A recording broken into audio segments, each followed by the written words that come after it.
एक समय पहले एक शहर में बहुत ही बड़ा बिजनेसमैन रहता था जो कि बूढ़ा हो चुका था और उसके 3 पुत्र थे। वह सोचने लगा, अगर मैं मर जाऊंगा तो आगे मेरे बिजनेस को कौन बढ़ाएगा। जो कि तीनों बेटे बहुत ही पढ़े लिखे थे, लेकिन उसके पिता को पढ़े लिखे होने के साथ साथ बुद्धिमान और सकारात्मक सोच भी होना जरूरी था। एक दिन बिजनेसमैन ने अपने तीनों बेटों को बुलाया और तीनों बेटों को 50-50 हजार रुपये दिए और कहा, इस पैसे से तुम कोई ऐसी चीज खरीद लाओ जिससे तुम्हारा कमरा पूरी तरह से भर जाए।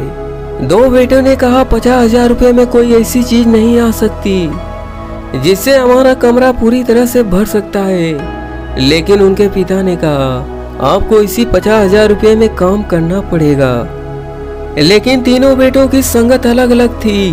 2 बेटे बुरे लोगों के चक्कर में फंसे हुए थे, इसलिए उनकी सोच नकारात्मक थी, जबकि एक बेटा अच्छे लोगों के साथ रहता था, इसलिए वह सकारात्मक सोच के साथ रहता था। एक बेटे ने अपने पैसे से कचरा खरीदकर और कमरे में भर दिया।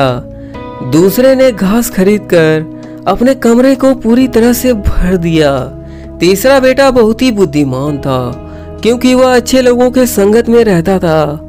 वह एक दीपक लेकर आया और कमरे में दीपक जला दिया और दीपक से कमरा रोशन हो गया। और इसके बाद कमरे में जब रात हुई तो उस दीपक से कमरा पूरा उजाला से भर गया। जब उसके पिता ने देखा तो काफी प्रसन्न हुए और तीसरे बेटे को अपने बिजनेस का सारा कारोबार दे दिया।